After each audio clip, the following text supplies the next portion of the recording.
Aloha mai kako and welcome to another Avakea here with Midday Manaʻo, brought to you, of course, by the Council for Native Hawaiian Advancement and our partners at Kaiser Permanente, the Community Benefit Fund.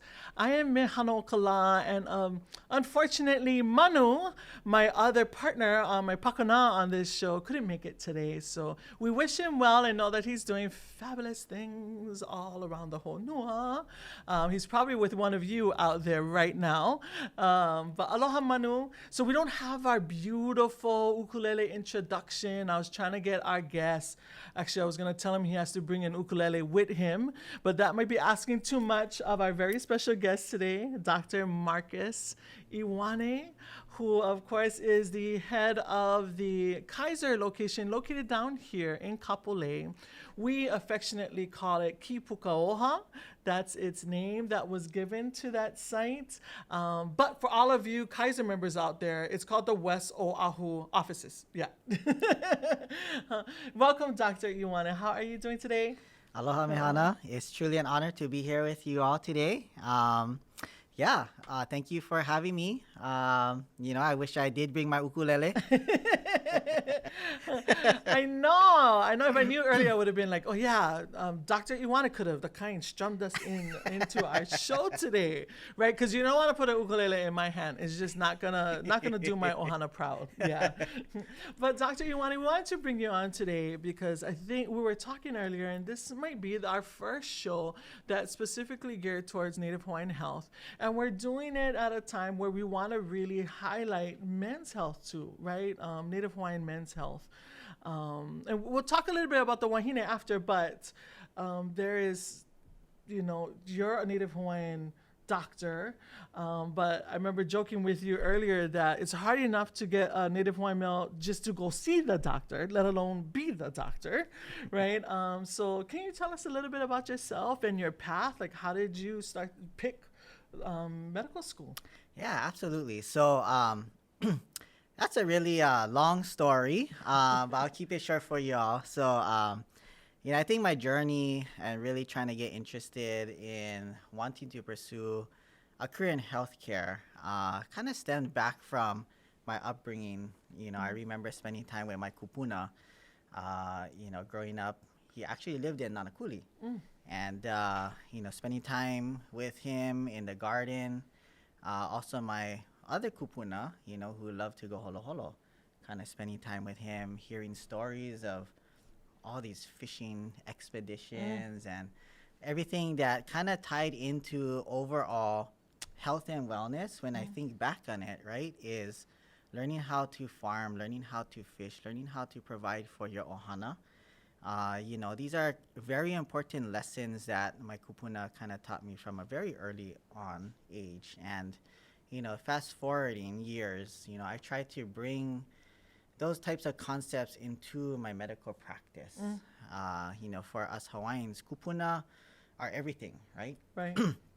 Kupuna that are with us physically, kupuna who have passed. Our Aina is our kupuna, right? Our Aina has been here long before us and will be here long after us. And so, I think for us as Hawaiians trying to get back to the understanding and, unfortunately, I think people have kind of forgotten about that, Right. And, figuring out how to bring back the importance of such concepts as aloha aina, malama aina, and how that interplays into, our health as kanaka.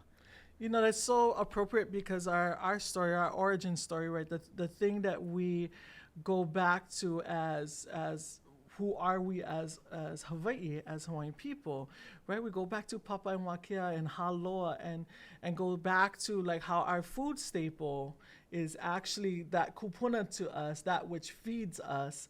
And that was really the cyclical nature of well-being, right? Was that understanding that there's an ancestral connection to that which feeds, aka your Aina, yeah, and that's how you maintained well-being throughout your generations. From here. Absolutely.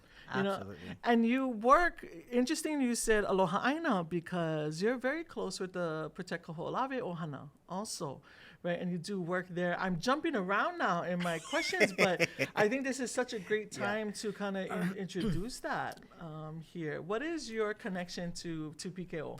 Yeah. So Protect Kaho'olawe Ohana really, carries a special place in my heart. I started to get involved with our PKO Ohana back when I was in college at UH Manoa.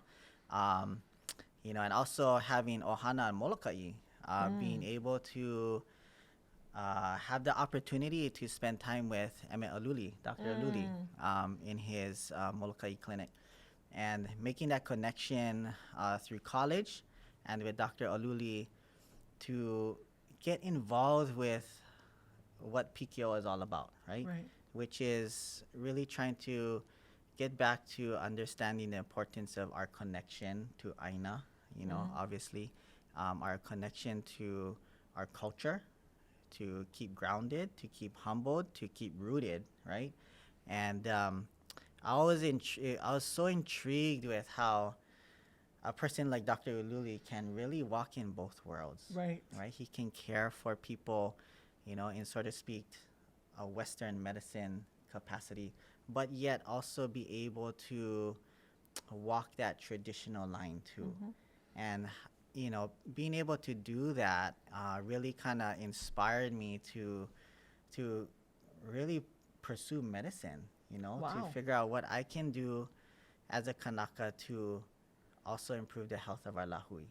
And, I always quote Dr. Luli, he says the health of the land, is the health of our people, is the health of our nation. And it's so true, right? Yeah. It's so true. So being able to continue with my involvement with Protect Kaho'olawe Ohana really kind of helped to strengthen me as a person, keep me grounded, definitely teach me a lot of lessons. And also helped me to connect with my personal ohana too. Realizing that my ohana also has or had kuleana, growing up from Ulu Palaku and the connection to Kaho'olawe. And, you always wonder, for those of us who actually have the opportunity to go to Kaho'olawe, that island is so special. Right. It's such a special place. And it changes you it for the better. It definitely does. And for many, it keeps calling you back. And you wonder why, right? Yeah. For many of us as Hawaiians, there's certain things that we do that have, things that are unforeseen, right? And things that, we have a calling or kuleana, right, to maintain and to foster, right?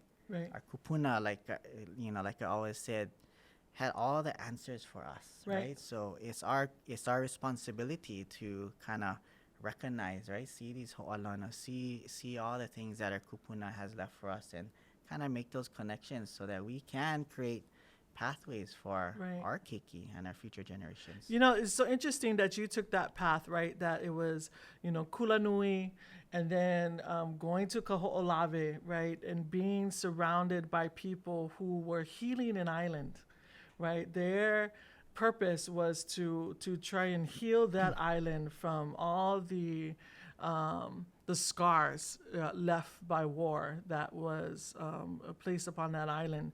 And then that turned into inspiration for like healing the Kanaka, right? Because you saw there, I saw when I went there, I saw how the island itself in its own healing was healing for many people, for the Kanaka, right? It placed us, in a position to understand our own kind of health journey, right? And a lot of that was healing the scars of our ancestral, that happened in our ancestral memory, right? Like healing a lot of that, and then the things that we're facing at that same time. And you took that path and was just like, oh yeah, logical next step, Yeah, med school. Yeah. Right. Yeah. Yeah. Which is so awesome. And Dr. Aluli, mahalo, those words that you just shared now, I'm gonna keep those real close and probably quote you, Dr. Aluli, a few more times too. And I'm gonna say Marcus said that Dr. Aluli said. Yeah. But just because that is so powerful. Right, that's such a powerful statement to make.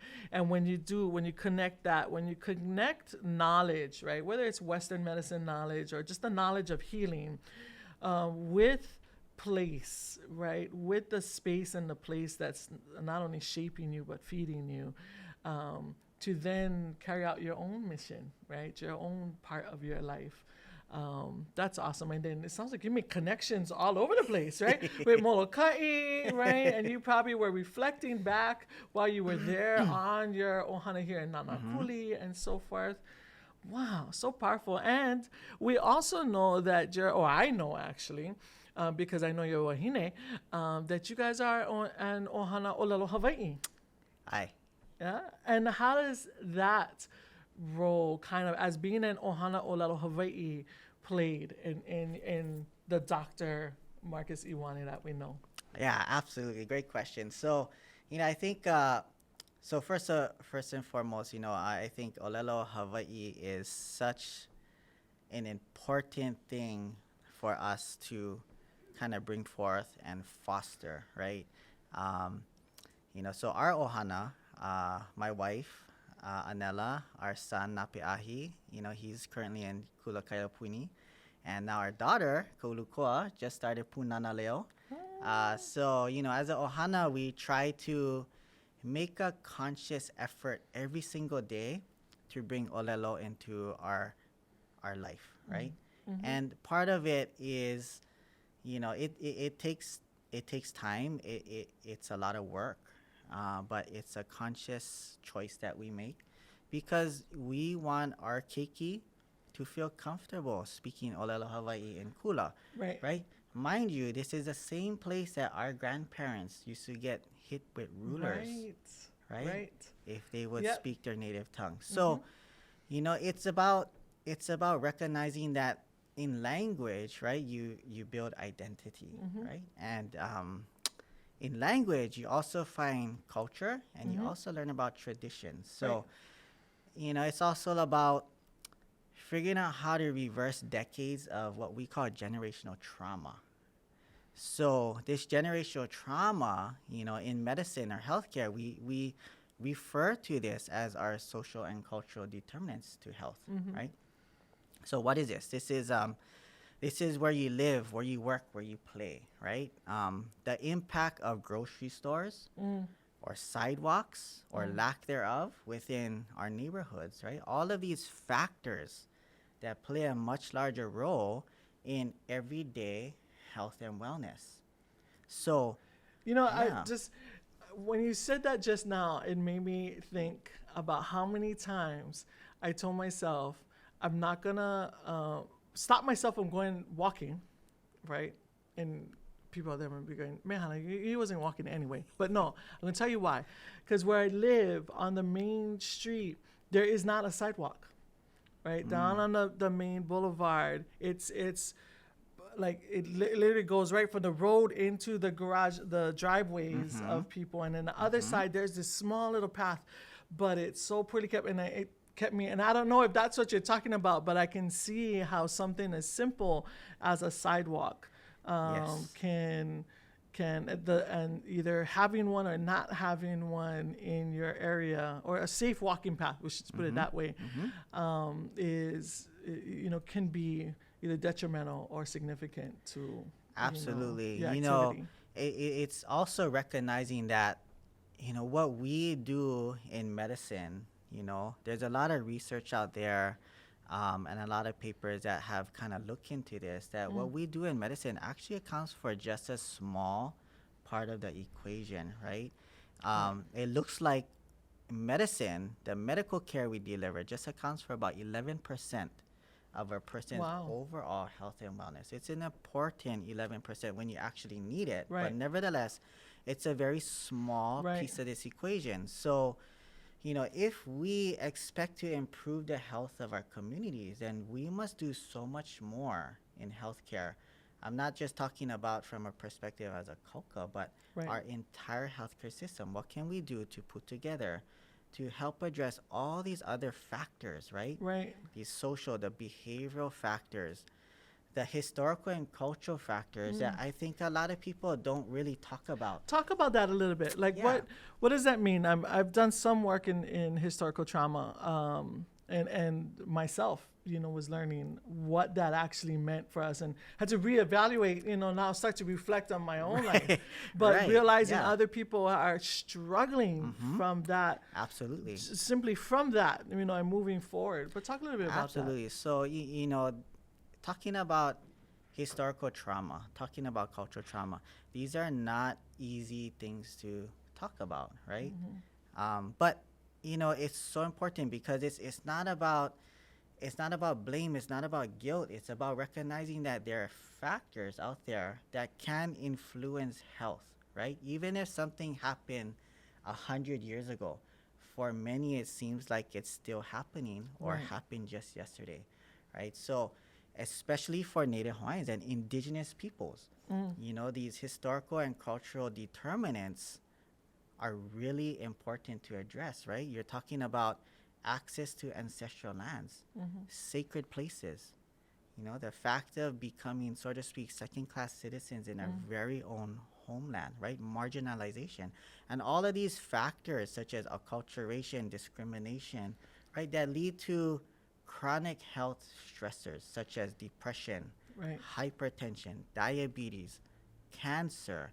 And so, we need to start to talk about these things and figure out how to create safe places for Kanaka to address, these concerns, right? Not only with their koka, but, ohana units, different community settings, right? So what can we do to put together? Because these are things that globally, not Right. just in Hawaii, right? These are all these things that are kind of like starting to really impact, right?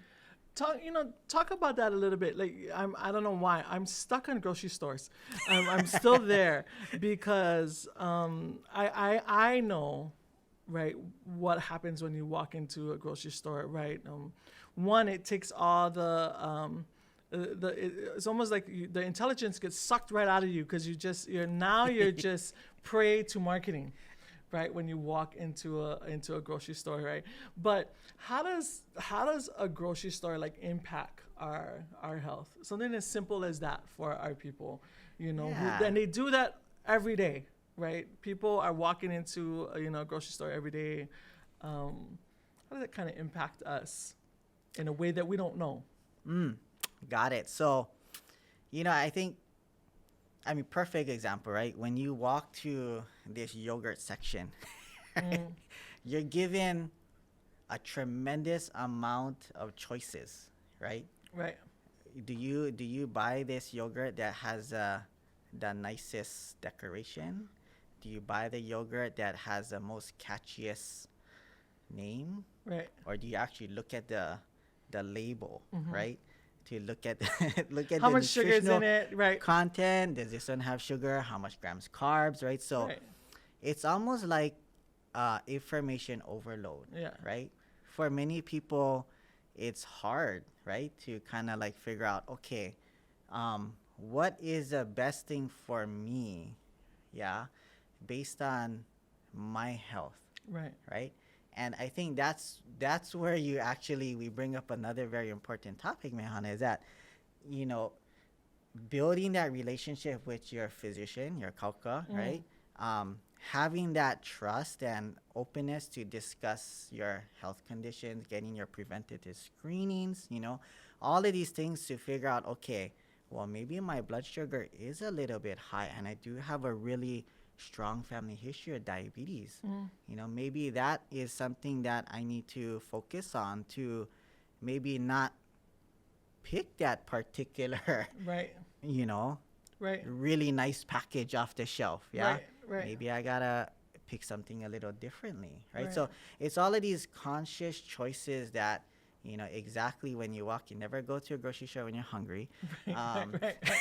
Wise words, But, wise words. But I think it's just building the awareness, right? And that comes with also, making an effort to talk to your physician, right? Right. To talk to your healthcare. Because we're not out to that though. That is usually, I remember having a conversation with my mom when I was little, when I was really young. So this was a younger version of my mom. And I remember telling or asking her about going to the doctor. And for her, it was just like going to the tax man. Like you don't tell them anything that you don't want them to know. So basically, you don't know what you shouldn't be doing. So you just don't tell them anything, right? And I was just like, and I realized, I was like, oh my God, everybody does that in my house. In my house, in my auntie them's house, my uncle them's house, like nobody talks, and they stay away from the doctor, or the hospital until it's too late, like way too late. You talked about fostering that relationship, right? How is that with Native Hawaiian men? Yeah, so I'll be the first to say, Mehana, as a Kane myself, right? Taking off my Kauka hat, it's challenging, right? Recently I had some very heartfelt conversation with a lot of my patients, particularly looking at their perspective on cancer, because cancer screening is so important, right? For instance, colon cancer. We can prevent 9 out of 10 colon cancers with routine screenings, but studies have shown that less than 60% of people eligible for colon cancer screening don't get screened. Wow. Yeah. So. And what is the rate of Hawaiians getting? I don't want to put you on the spot with a whole bunch of data questions, but like, what is the prevalence of colon cancer within the Hawaiian community? Yeah. So the prevalence is really high. So cancer continues to be the leading cause of death for Native Hawaiian and Pacific Islanders. Not just colon cancer, right? You're looking at breast cancer as well. So there's a lot that we can do, and one of the things that kind of took me aback, for instance, I had a conversation with my patients, and he's coming up there in age, right? So I asked him, hey, I noticed you haven't turned in your stool kit, right? Can you tell me more about that? So he said, well, my dad passed at 56, so I figure I'm just gonna die anyway. So why make the effort to do it, right? Another patient, gave me perspectives on cancer means death, right? And so I don't want to know, why should I get screened when this is just gonna happen to anyway. A bad outcome, right? So, that kind of made me pause, right? And figure out, okay, what are we doing wrong, or what are we not doing, as a healthcare system, in general, and what can we as Kauka do better to help build and foster relationships so people feel more welcome coming to us, opening up and having these conversations, right? Because if I never asked them about why they were hesitant or not wanting to do a certain thing, I would have never known. Right. Yeah. So having that opportunity to kind of create open and welcoming spaces within the confines of our 4 walls and what we do in healthcare, I think is so important, because, unless we can be able to build that trusting relationship with our patients, then it's going to be difficult, right? Relationship can be bad or it can be good, right? So a bad relationship between a patient and a physician, you're going to miss a lot of opportunities, right, to catch things, right? A good relationship can be extremely therapeutic for not only the physician, but the patient as well. So taking that time to listen, taking that time to open up and, develop conversations, right, Right. that are inviting, and it's really a two-way thing, right? And maybe for a lot of you Native Hawaiian men out there, and I know you're not gonna hear this from one wahine, but you don't have to die. Like really, you don't have to die, right? That's not the only choice that's there. I remember my father. So my father died when he was 60, which is young. Now that I'm 50, I'm looking at that going, wow, that was young. Because that was just 10 years from now, I turned that age, right? And I see people living way past 50. My mother's in her 70s. But my father was one of those. Never really liked going to the doctor. Kind of, was, he had rheumatic heart fever when he was young. So he was used to being in the hospital. To him, it was like, this is something you have. It just happens, and then you just die, right? So just like that, right? Yeah. But I hear what you're saying, that there are new technologies every day, right? New ways of dealing with things that can be caught early Right. enough. Right, when they're screened early enough. And I was just confessing, when the doctor's in your presence, it's almost like he might as well be a bishop or, your priest, because I was just like, oh yeah, no, I didn't go for my mammogram and I have to go, I have to go do it. But, even for Native Hawaiian women, right, we have to take those updates. And mahalo to Kaiser, because they sent me a card on my 50th birthday that was very, like, happy birthday. And then it went, and this is what you need to come into the clinic to take care of. I was like, so smart. You guys caught me with the birthday message and informed me what I needed to catch up on. But, because Hawaiian women are similar. I think we go to the doctor more often, right? But I don't think often enough too. I think we avoid things too for reasons of fear, or sometimes we just we deprioritize our health and prioritize everybody else's health in our family. So Yeah. you catch us in the clinic with the kids, right? A lot, but we won't, that message won't transfer to us as, the reason why you take the kids is because their health is important. So is yours, right? Absolutely. I think self-care, right, is so important. Our kupuna, right, are dying earlier from complications of chronic disease, and could we do better? Of course we can. Our folks are being diagnosed at earlier ages with such things as dementia, memory issues. Wow. Yeah. So what can we do to help our kupuna live longer, right? Because they have so much yet to offer for us and our keiki, yeah? Right. And, I think one of the very first patients I began to care for as a young physician, fresh out of training, right? Young Native Hawaiian man, he, was obviously, unfortunately, diagnosed with really bad diabetes, yeah? So, I being that really, gung-ho type, young physician, okay, what can we do to get this better? Yeah. Can we take this medication? Can you come back and see me so we can talk about,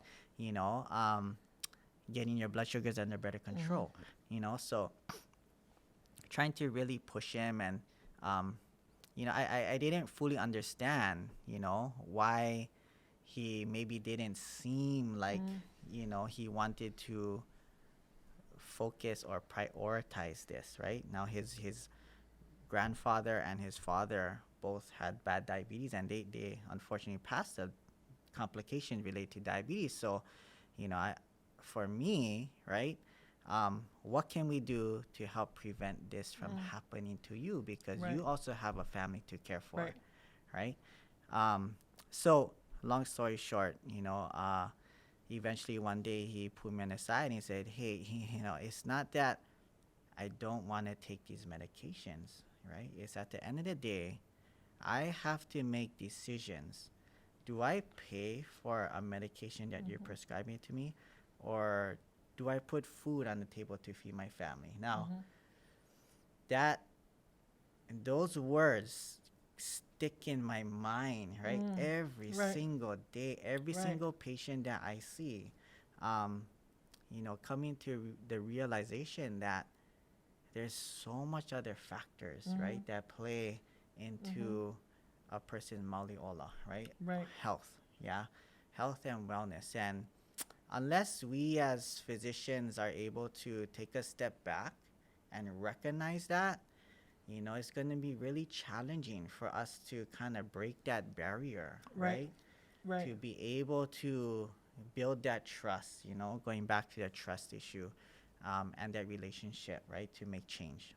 And you brought up something that went off in my mind right when you were talking about that story too, right? Because I know myself too, and I know that half the burden is on me, and the other is for a system of healthcare, right, and access to healthcare that really takes into consideration the values that we want our communities to live by, right? To care for one another and those who are at the most vulnerable state of their well-being. And then it's up to the Kanaka too to come, and bring their best selves to forward, right? And if they work on that, if I work on that, right, then I can meet and if that access to healthcare part now, which is really problematic, right? In our advocacy, we're always looking, and we meaning Native Hawaiian advocates or those that work towards advocating for policies that either protect or create better conditions for Native Hawaiians. We're advocating always for the system to be at its best form for our people to be able to access it. Right. And or just people in general be able to access it, and I know part of that too. What I'm learning right now too is that important aspect too of coming forward as a Kanaka, and we have these life choices that we have to make, and during the pandemic we saw a lot of that.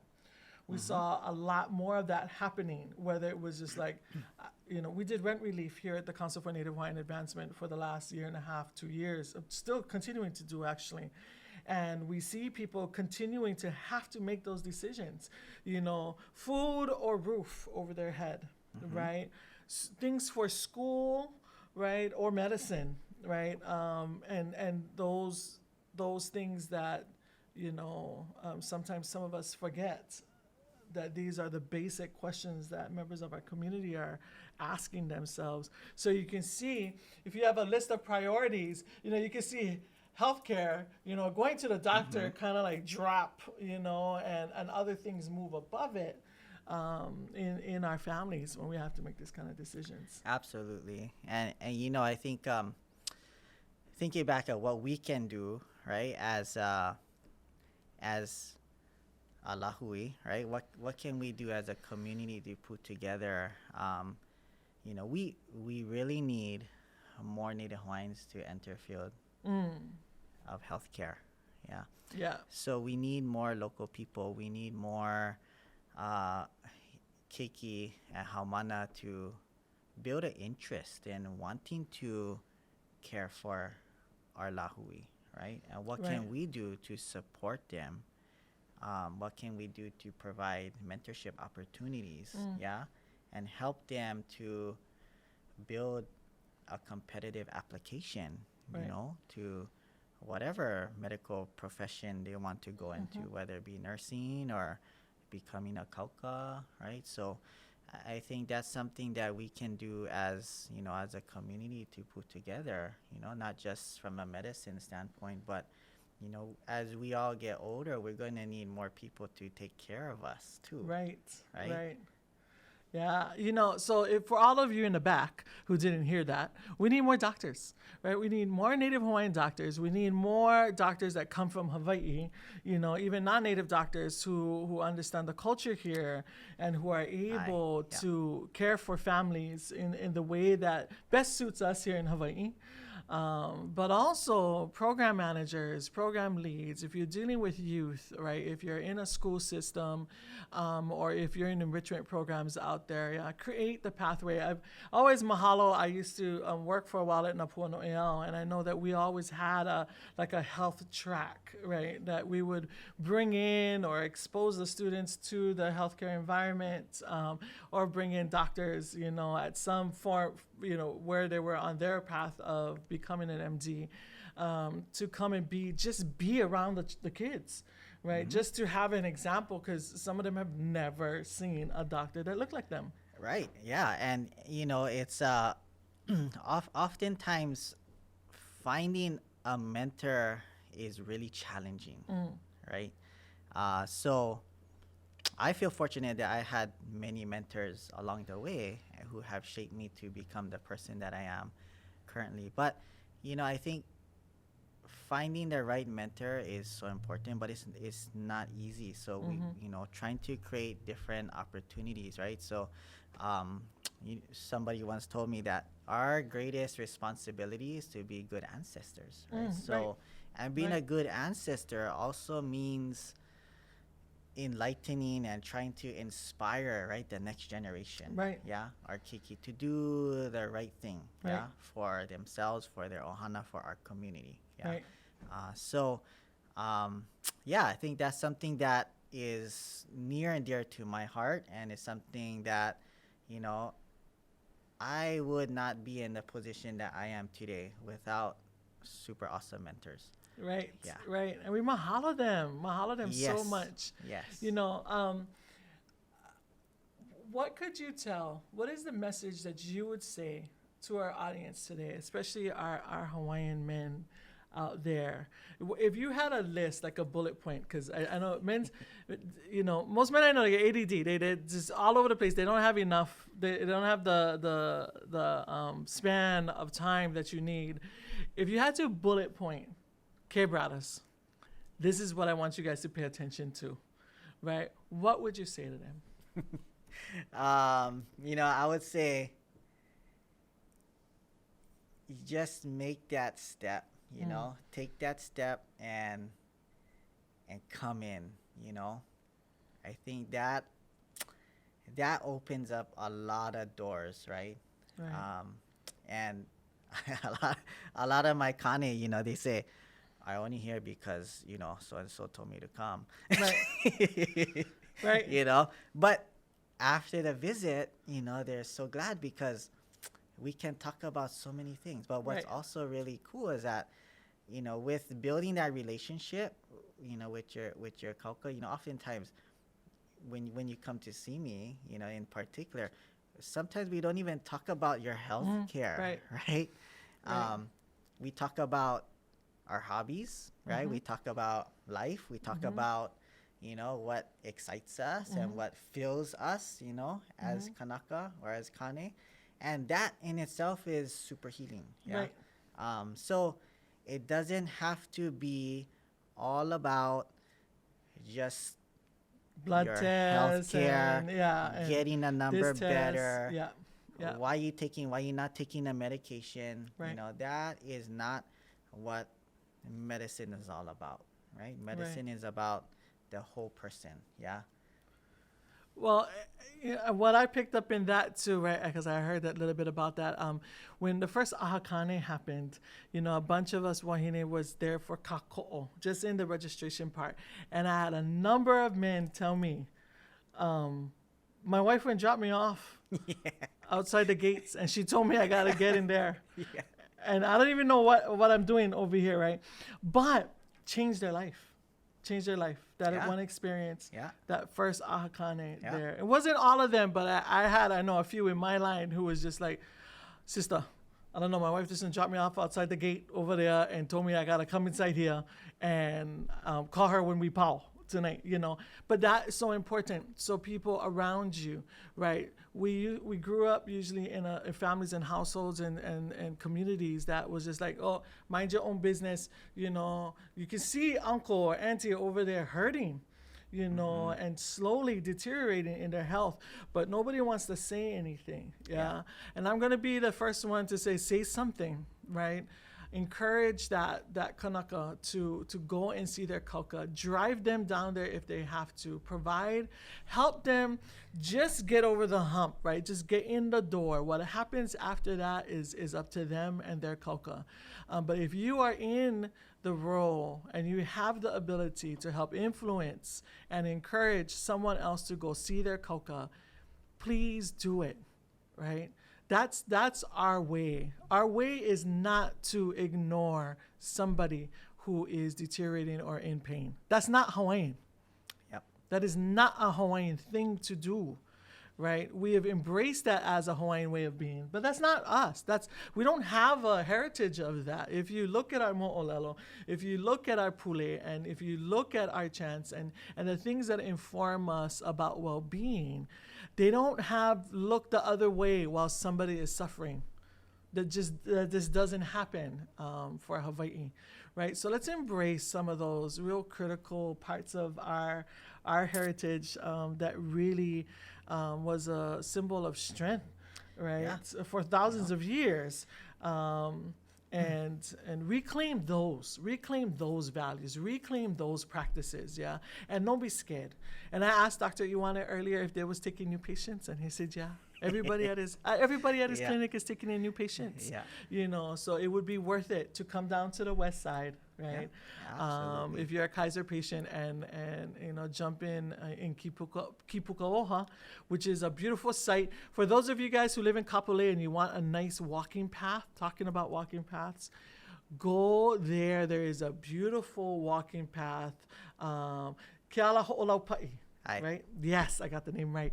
That is the name of it. You'll see native plants that the staff and I say faculty and doctors and nurses and everybody there, they take care of that space. So it's you're surrounded by well-being. And not you can only in take the care of doctors. it too. Yeah. And you can come and help them take care of it. Because it's for everybody. Right. Yeah, absolutely. You know, and I think one other thing, you know, Mehana, that history has taught us is that Hawaiians are resilient, right? You know, at one point, our population was decimated down to just 30,000. Yeah, 38,000. Yeah, at the time of the overthrow. The fact that we're up where our population is increasing again, right, to now a trajectory up to over 700,000, you know, by 2060, I believe. That's a humongous success, right? So we must be doing something right? Yeah. And I think focusing on health, focusing on wellness, focusing on the connection to our Aina, right? That sustains us. That is the key, right, for us to continue to holomoa. You know, if I had to put a label on today's show, I would say Aloha Aina. Aloha Aina was the topic that we discussed today, right? Which most people would say, well, we didn't really talk about Aloha Aina. Let's talk a little bit about Aloha Aina with Kaolapi. No. This entire conversation was about Aloha Aina, right? And I mahalo you for starting us off with that, like just wisdom, right? About connection to well-being and Aloha Aina. That it's not just a protest statement or a protection statement, you know, for the things that we love. It is a way of life. It is a way of viewing the world, and it's a way of behaving that can really bring about good health to all of us. So I thank you, Dr. Iwane. You guys can see me coming down to you guys' clinic now. I'm going to be a good girl. I promise. The whole audience is going to hold me accountable out there. But thank you again, Dr. Iwane, and your whole ohana that has nurtured you and raised you to be such an inspiring Kanaka MD. Right, and for those environments like Kaiser Permanente that has recognized, you know, your leadership and placed you in a space to be able to take care of all of us, you know, out there.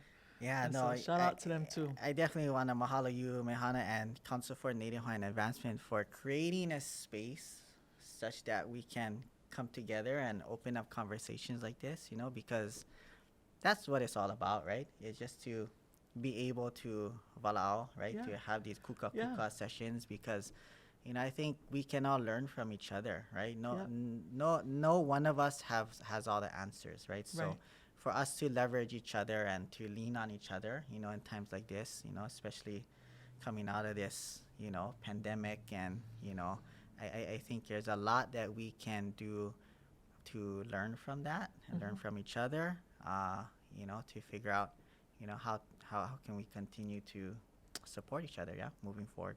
Mahalo. Mahalo nui. So from all of us here at Midday Manaʻo, the Council for Native Hawaiian Advancement, and also Kaiser Permanente Community Benefit Fund, and our guest today, Dr. Marcus Iwane. Mahalo to all of you, and we will see you next week Friday, Avakea, same time, same place. Aloha, hui ho. Aloha.